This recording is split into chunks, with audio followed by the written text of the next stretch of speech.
All right, if you clicked on this vid, you want to learn about Americade. So let's jump right in. This is what it looks like.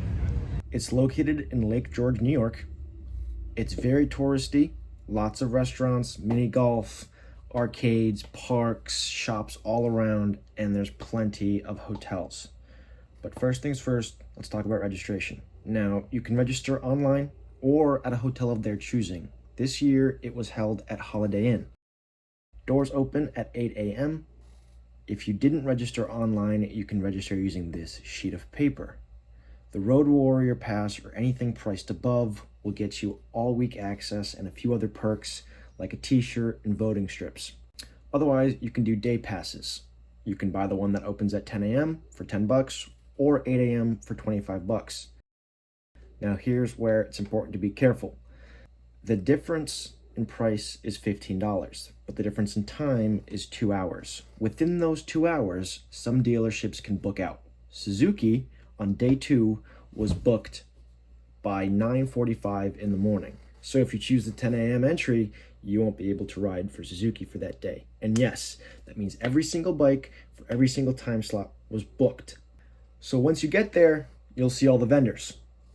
This year, for 2026, CF Moto had brought 675 SSs, their 450s, their Ibexes, their NKs, others. Suzuki brought the Gixxer 750, 600, the Busa, Dual Sports, Adventures, and more. Yamaha had their MT lineup with both the base models and the SPs. They had their R3, 7, and 9 there. Indian had Chiefs, Scouts, and plenty others. Gas showed up with Kaplan Cycles, with Stark carrying some of their loadout as well. Moto Guzzi had V100s, V75s, and plenty others. Aprilia brought their RSV4s, both the base models and the factory editions. They had 660s, the Tuonos, and the 457s as well, both in their Super Sport and their Naked trim. Can-Am was there, Riwaka was there, whatever that is, and Hondas with their Hornets, the CBRs, CRFs, Rebels, Africa Twins, whatever you want. Harley Davidson was also there. They had their entire lineup as well. So now let's talk about timing. You're going to want to get there early. You will have to register for each dealership individually via QR code, paperwork, or at the desk, which normally works for the remainder of the week. Some do it differently. We'll talk about that in a second. Day 2, I made it to Honda by 8:15 in the morning.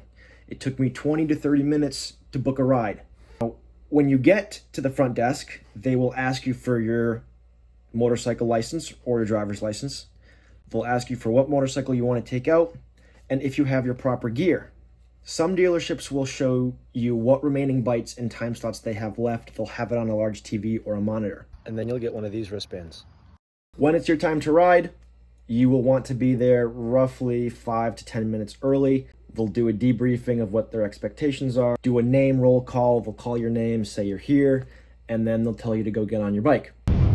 Now, when you're ready, you hop on your bike, you wait for the demo leader to go, you end up following the guy in front of you, and when you're done, it's the same process in reverse. Pull up side by side, hop off, and you're done. There's no paperwork, no roll calls, go and find the next bike. Different demo rides depend on different manufacturers. Some won't even let you wear GoPros, like CF Moto and Yamaha, but most don't care.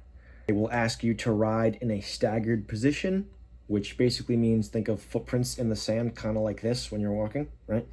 At stoplights, you guys are going to come up in rows of 2, but as you start to accelerate and spread out, you're going to want each of you to have the whole lane to move, but still maintaining that staggered position. So you guys should be able to do this, but genuinely you want to stay like this, however it is. Some will actually ask you to not pass the rider in front of you, which is very difficult, especially if the rider in front of you doesn't really care about the experience or the people behind them. Some riders are like that. Try not to be that way. Some will actually tell you, if you're going to pass, please pass respectfully. Oftentimes, you should wait for the person in front of you to wave you along, normally with a hand behind the back. If you want a clean ride, what you're going to try to do is find a bike up towards the front near the demo leader. That will really ensure that you can stay as close to the main head of the program as best as you can.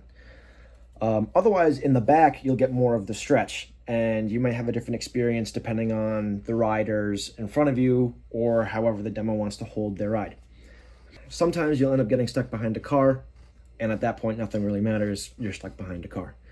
None of the demos pass vehicles in front of them, but some will let you pass other demo riders.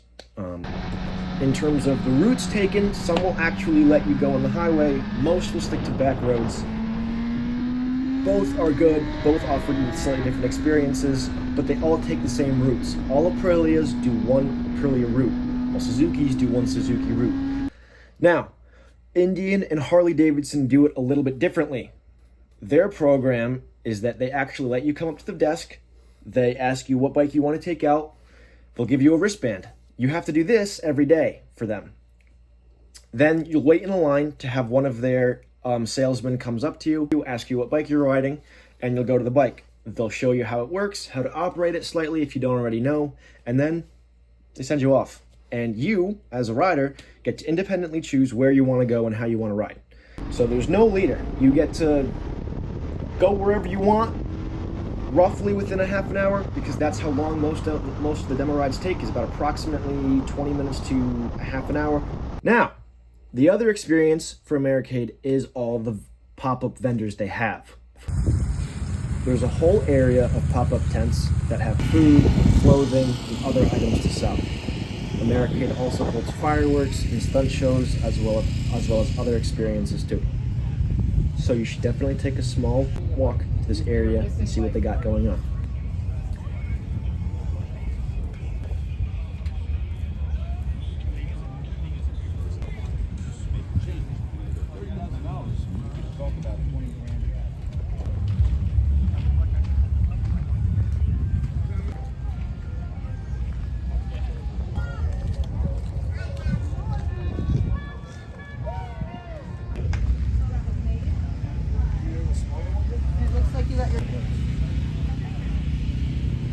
Now the last thing is a big thing, parking.